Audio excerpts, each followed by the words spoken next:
Breaking news, the Democrats aren't doing much better. The party's favorability has plummeted to an all-time low, with even its own supporters questioning its direction. According to new polls from NBC News and CNN, only 27% and 29% of voters, respectively, had a favorable view of the Democratic Party, marking historic lows in both polls' records. While the Republican Party isn't faring much better, Democrats seem to be losing confidence in their own leadership. 57% of Democratic-leaning voters say the party should focus on stopping the GOP rather than working with it, highlighting deep divisions over strategy. And this isn't just about numbers. It's about who inside the party is driving the narrative. Women and voices of color remain more supportive of the party's direction, while white college graduates and male voters are more skeptical. So this bears the question, is this just a rough patch, or does the Democratic Party need a serious course correction? Course correction could be named Chuck Schumer because, look, he is on the rocks, on the ropes, I should say. The question some younger Democrats are asking is, should they get rid of him as minority leader in the Senate? After Schumer backed a Republican-written bill to prevent a government shutdown, younger Democratic lawmakers erupted in frustration, calling it a betrayal and capitulation to Trump's agenda. Leading the charge, Congresswoman Alexandria Ocasio-Cortez, AOC, whose outspoken criticism has fueled speculation that she could challenge Schumer for his Senate seat in 2028. And it's just not about Schumer. This is part of a wider generational rift in the Democratic Party.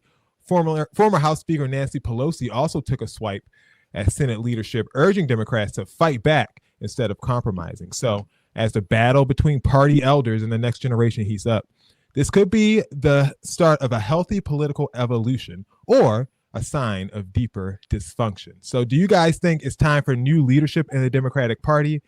And do veterans like Schumer and Nancy Pelosi still play a critical role? What do you guys think?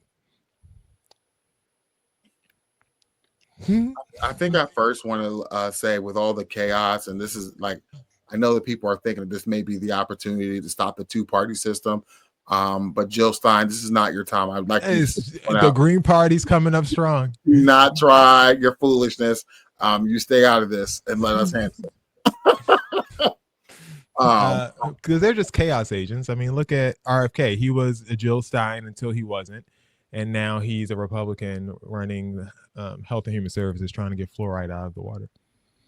But realistically, I think we've already discussed our disappointment in Democrats, and it looks like their strategy is to watch the whole thing crumble. Again, like, that's what we can say we're doing. Like, oh, but you can't say that, because like, you're actually being paid to be front and center by us, and you're getting kickbacks and stocks and all that other stuff. So you're not suffering like your constituents are. So you can't play the I'm going to just watch it crumble game, right, and think that you're going to be voted back into office. So if you're just going to lie down and take it, and what's up with these references today? Whoa. Jesus Christ. Family show here. I know, and I got to send myself a letter.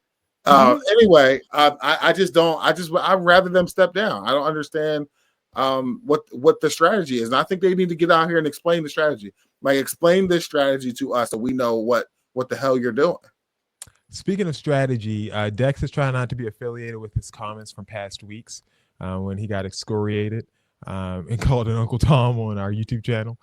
Rey Mysterio, what do you have to say about the situation? I knew exactly what you were doing. Yeah, because I was told that I am an Uncle Tom. I need to start to love myself. I need to protect my own people and stop voting against my interests. I was told that black men like me are the reason that Donald Trump got elected. I was told that I would never vote for a woman. All these things that people said about me on YouTube last week, that's what they said about me. And I'm not the type of person that can be like, you were watching, so I don't got to respond to you. I was upset.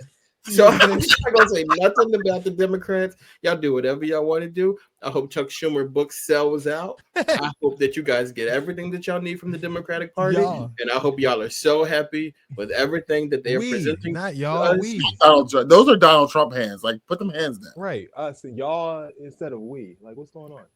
Look, because I don't want no smoke with the Democrats. I am sorry that I commented on what y'all got going on. Y'all, Y'all, like, what is this? this is not helping Dex. I mean, the Democrats in office, not the ones in the streets, the ones who cuss me out, not them, the ones in office. Speaking of the ones in office, there may be hope. Pete Buttigieg has officially passed on running for Michigan's open Senate seat in 2026, a move that political insider says keeps the door wide open for a 2028 presidential campaign. Reports indicate that he's also skipping Michigan's gubernatorial race. He was Mayor Pete, after all, despite being well positioned to win. According to Democratic strategist David Axelrod, Buttigieg faced a tough call: take a Senate seat and remove himself from 2024 conversation, or keep his options open for a presidential bid. And it looks like he chose the long game.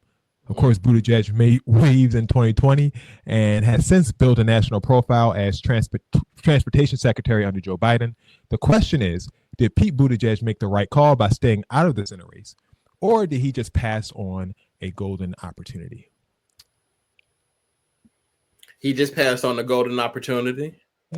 Absolutely, because he won't be the president. He won't even make it to the debates. What do you mean he won't make it to the debates? He made it to the debates last time. Yeah, that's why I know he won't be the president of these here United States of America. That much I can tell you. Yeah, he definitely passed. He passed on a good opportunity, bro. He should have been governor. Yeah, he definitely passed on. Eric, I chided Dex for this last week. Do you mind just bringing down your camera just a tinge? No problem. Oh, you said that so much nicer. Yeah. Up a little bit, just a tinge. There we go, right there, perfect. Now we're all level. Look at that. I said it's so much nicer. Like I've learned. You see the rest of us are lined up. Don't you feel like you should figure that out yourself? I've learned. 0% chance Buttigieg got a chance. Not zero, maybe 2%. Look, he's the right color. He's the right gender. You know, these are look. Donald Trump won. You know what I'm saying? The only thing that's different is the sexual orientation, and I don't know if that's as big of a deal. I would like for Democrats. This is not the place for this. I do want them to learn something. Well, okay, Ty, yes, we learned something. Okay, we've learned that they don't like Hillary. She was a white woman. They don't like Kamala. She was a black woman. They liked Joe Biden. He was a white man. They like Donald Trump. He is a white man. So unless we have a black man coming up to do something about it, we will have to just go with the law of averages at this point and think that the voters are going to vote for who they voted for in the past. I just don't want the Democratic strategy to keep being that you will grow so tired of Donald Trump that you'll just be ready now for the progression that this is not going to, like, we're not, it doesn't work. And I'm not saying a woman can't win. I think a woman could win.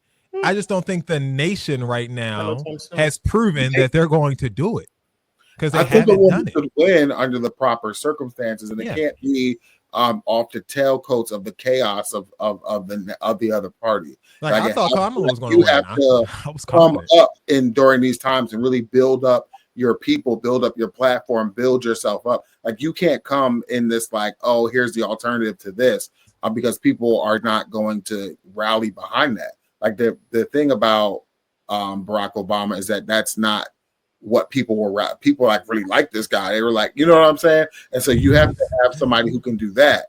He's also one of the greatest speakers, you know, in the 21st century. But don't y'all feel like we're scraping the bottom of the barrel again? Like it's just like I just don't think anybody who's scraping with Pete. I think he's a good politician, but then why didn't we vote for him last time? Then anybody who's been that's exactly what I'm saying. He's not anybody who's been on the debate stage before should not jump on the stage again. Like I said, but you do have to remember that Joe Biden win was a surge. It was not like it was a sort of organic thing. What happened was everyone was up at the top. Kamala was up there. Pete Buttigieg was up there. Everyone was up there until Biden declared, because before then he was still mourning his son. So that's why he didn't run in 2016. He decided to run at the last minute in 2020 because people saw him as an Obama attachment. and he ended up winning because of that association. Like that's Yes, what that was. But I think that like Kamala Harris should show us that anybody who was on that stage, because she was the strongest. So who else? Cory Booker. Kamala was the strongest on that Elizabeth stage. Warren was strong. Bernie Sanders came in second, I think, that year or whatever. So let's Bernie just was there. continue just to say what I just said. Okay. Kamala Harris was the strongest on that stage, which is why she was the one who was selected as VP. And she's the strongest one out of all those people back then, and she couldn't even get it done. Y'all can't either.